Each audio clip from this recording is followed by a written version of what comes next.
السلام علیکم ورحمۃ اللہ وبرکاتہ۔ بسم اللہ الرحمن الرحیم والصلاة والسلام علی رسولہ الکریم وعلی آلہ وصحبہ اجمعین ومن تبعہم بإحسان الی یوم الدین، اما بعد۔ خواتین و حضرات، سوال جواب کی نشست کے ساتھ خلیق الرحمن آپ سے مخاطب ہے۔ آج کا سوال بہت اہم اور بڑا کریٹیکل سا ہے،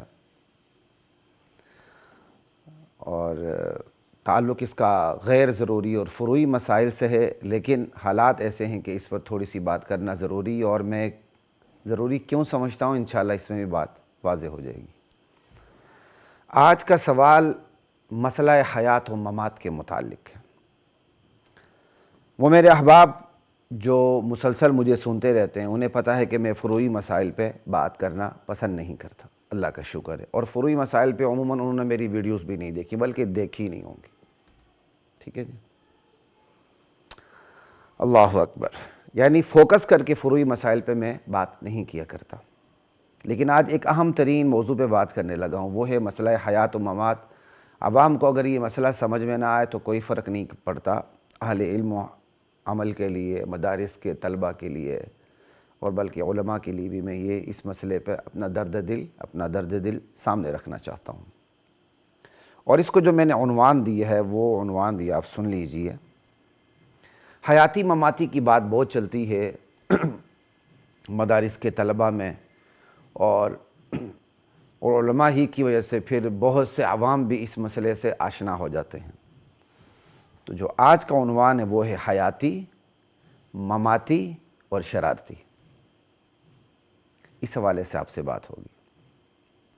الحمدللہ، اللہ کا لاکھ لاکھ احسان ہے کہ میری تربیت ہی اس نہج اور منہج پر ہوئی ہے کہ اجتہادی، فروعی اور غیر ضروری مسائل میں ضرورت سے زیادہ دل نہیں لگتا، بالخصوص ان غیر ضروری مسائل سے تو طبیعت دور بھاگتی ہے، ابا کرتی ہے، جن میں اہل علم، اہل حق باہم گتھم گتھا ہو جاتے ہیں۔ اس موضوع پر فی الوقت کوئی علمی بحث مقصود نہیں ہے کہ میں یہ بیان کرنے لگ جاؤں کہ کس فریق کے دلائل زیادہ مضبوط ہیں، حیاتی یا مماتی، ٹھیک ہے نا؟ حالانکہ ان دونوں سے زیادہ مضبوط شرارتی ہے، وہ دونوں پہ چڑھا ہوا ہے، ٹھیک ہے نا؟ دونوں کو وہ خراب کر رہا ہے، دونوں کی گردن پہ وہ سوار ہے، اس طرف توجہ کسی کی نہیں جاتی ہے۔ تو اس موضوع پر فی الوقت کوئی علمی بحث مقصود نہیں ہے، بلکہ صرف درد دل رکھنا مقصود ہے کہ یہ بحث، یہ مباحثہ، یہ گفتگو، یہ باہم گتھم گتھا ہونا، اس پہ جگڑنا ہمیں کس انجام تک پہنچا کے دم لے گا۔ آگے آپ کی مرضی، کسی پر کوئی زور و جبر نہیں۔ وَلِلنَّاسِ فِي مَا يَعْشَقُونَ مَذَاهِبُ وَلِكُلٍّ وِجْهَةٌ، ہر ایک اپنا ایک رخ ہوتا ہے۔ اس نازک موضوع پر گفتگو سے قبل اس حقیقت کو واضح کرنا ضروری سمجھتا ہوں کہ میں اپنا مزاج کیا رکھتا ہوں۔ بات تو تبھی ہوگی نا، مزہ تبھی آتا ہے بات کرنے کا۔ لوگ واٹس ایپ پہ آ کے ادھر ادھر سے پوچھتے رہتے ہیں، آپ حیاتی ہیں، آپ مماتی ہیں۔ بلکہ میرے ایک شاگرد نے، میرے عزیز بھی ہیں، انہوں نے ایک دفعہ مجھے اسکرین شاٹ بھی بھیجے کہ کسی نے کہا یار اس کو نہ سنو، یہ بڑا کٹر یا متعصب حیاتی ہے، اور ساتھ ہی ایک اور تحریر لگی ہوئی تھی، اسے نہ سنا کریں یا سنیں، یا جو بھی ہیں، یعنی دو الزامات لگے۔ ایک نے کہا جی یہ بڑا حیاتی ہے، دوسرے نے کہا یہ مماتی ہے۔ تو میں حیران ہو گیا، میں نے کہا چلیں شکر ہے، گناہ بھی اس سے جڑ جاتے ہیں، اور جو ہم مزاج رکھتے ہیں تو اس مزاج کا اثر مجھے دونوں فتووں میں نظر آیا کہ دونوں طرف بعض لوگ کھینچنے کی کوشش کرتے ہیں، یا مجھے اس طرف دیوار سے لگانے کی کوشش کرتے ہیں کسی ایک طبقے کی طرف۔ اگرچہ بندہ اپنی دلائل کی ترجیحات رکھتا ہے، یہ تو میں ببانگ دہل کہتا ہوں، لیکن ترجیحات کا مطلب یہ تو نہیں تغلیطات کہ اب اگلے کو پہنچا دیں ناولی تقلید کر دیں اس کے اور وہ جہنم تک پہنچا کے دم لیں، اس سے پہلے اسے آپ کو آرام ہی نہ آئے۔ تو خیر، اس نازک موضوع پر گفتگو کرنے سے پہلے میں اس حقیقت کو واضح کرنا ضروری سمجھتا ہوں کہ میرے علمی مزاج پر جتنا بھی تھوڑا بہت اللہ نے علم دیا ہے، کوئی تعلی نہیں ہے، کوئی تکبر نہیں ہے، تو اللہ معاف فرمائے۔ میرے علمی مزاج پر میرے اساتذہ میں سے سب سے زیادہ اور نمایاں اثر میرے استاد، میرے شیخ، میرے مربی، میرے روحانی والد، میرے حقیقی اور جسمانی والد حضرت شیخ القرآن والحدیث مولانا لطیف الرحمن حقانی رحمہ اللہ تعالی کا بانی جامع ضیاء العلوم بیگم پورہ لاہور، جو بیک وقت شیخین کے خصوصی شاگردوں میں سے تھے، ایسے چھوٹے موٹے نہیں، لائق ترین اور خصوصی شاگردوں میں سے شیخین کے۔ شیخ القرآن مولانا غلام اللہ خان رحمہ اللہ تعالی بانی دارالعلوم تعلیم القرآن راجہ بازار راولپنڈی، اور شیخ الحدیث مولانا عبدالحق رحمہ اللہ تعالی بانی دارالعلوم حقانیہ اکورہ خٹک، جہاں کے لائق ترین فضلاء میں سے تھے میرے والد صاحب، اور حضرت شیخ الحدیث کے قابل ترین فضلاء میں سے تھے میرے والد صاحب، اور فراغت بھی ان کی 1965 کی تھی، جب حضرت مولانا عبدالحق صاحب رحمہ اللہ کا علمی عروج اپنے عروج پہ تھا۔ اللہ اکبر، لا الہ الا اللہ۔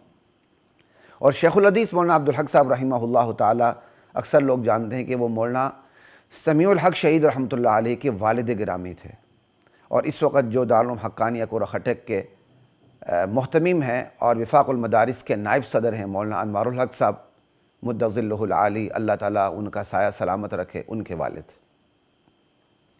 میرے والد مرحوم فرمایا کرتے تھے کہ میرے دو شیخ ہیں، ایک شیخ جلالی ہیں یعنی شیخ القرآن مولانا غلام اللہ خان رحمہ اللہ، اور ایک شیخ جمالی ہیں یعنی حضرت شیخ الحدیث مولانا عبدالحق رحمہ اللہ تعالی، اور فرماتے تھے کہ میں ان دونوں شیوخ کا مرکب ہوں، یعنی میں نے ان دونوں سے اثر قبول کیا ہوا ہے۔ تفسیر میں حضرت شیخ کو بہت ترجیح دیتے تھے، حدیث میں تھے ہی شاگرد مولانا عبدالحق صاحب رحمۃ اللہ علیہ کے، مدرسے کے معاملات میں بھی حضرت شیخ الحدیث رحمۃ اللہ علیہ کے منہج کو، طرز کو، ان کی مینجمنٹ کو، طلباء کے ساتھ جو ان کا ایک تعلق ہے، اس میں حضرت شیخ الحدیث رحمۃ اللہ علیہ کے مزاج پر وہ عمل کرتے تھے۔ یہ ہم نے دیکھا ہونا، اور یہ تو ایک کائناتی حقیقت ہے کہ علمی سرچشمے میں تنوع ہو، رنگا رنگی ہو، تو علمی تنوع کے ساتھ ساتھ اس تنوع کے بہترین اثرات میں سے ایک اثر یہ ہوتا ہے کہ اختلافی مسائل میں اعتدال پیدا ہو جاتا ہے بائی نیچر۔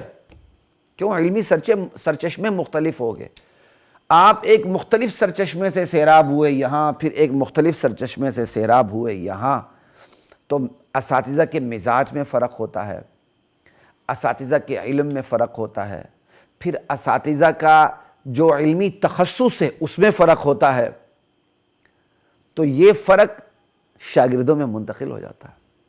آپ نہیں دیکھتے امام محمد رحمہ اللہ کو، امام ابو حنیفہ کے بھی شاگرد، امام مالک کے بھی شاگرد، یہاں تک کہ امام ابو یوسف کے بھی شاگرد۔ لا الہ الا اللہ۔ خیر، میں اس پہ جاؤں گا تو بڑی بات ہو جائے گی، کبھی اس حوالے سے بھی کوئی گفتگو کرنے کی کوشش کریں گے کہ ہمارے اسلاف، ہمارے آبا کس طرح علم کے مختلف سرچشموں سے سیراب ہوتے تھے، اور اس کا اثر ان کی طباع پر، طبیعتوں پر کیا پڑتا تھا۔ آج ہم اس سے محروم ہیں، یہ بات یاد رکھیے، اس طرف توجہ دینے کی ضرورت ہے۔ خیر، یہ اس وقت موضوع نہیں ہے، جو ایک حقیقت تھی وہ میں نے آپ کے سامنے رکھی۔ اعتدال کا رویہ علمی سرچشموں میں تنوع پیدا ہو تو پھر اس کا ایک بہت بڑا اثر علمی تنوع کے ساتھ خود علمی رویے میں اعتدال کا پیدا ہو جانا، اس کا بہت بڑا اثر ہے، اور یہی معتدل رویہ، یہی علمی اعتدال میرے مرحوم والد اور شیخ کے نصیب میں اللہ نے تکوینی طور پر رکھ دیا تھا، اور یہی علمی رویہ میری میراث ہے الحمدللہ، اور یہی علمی رویہ خود میری وراثت میں بھی انشاءاللہ، روحانی وراثت میں بھی اور جسمانی وراثت میں بھی منتقل ہوگا انشاءاللہ العزیز۔ اللہ اکبر۔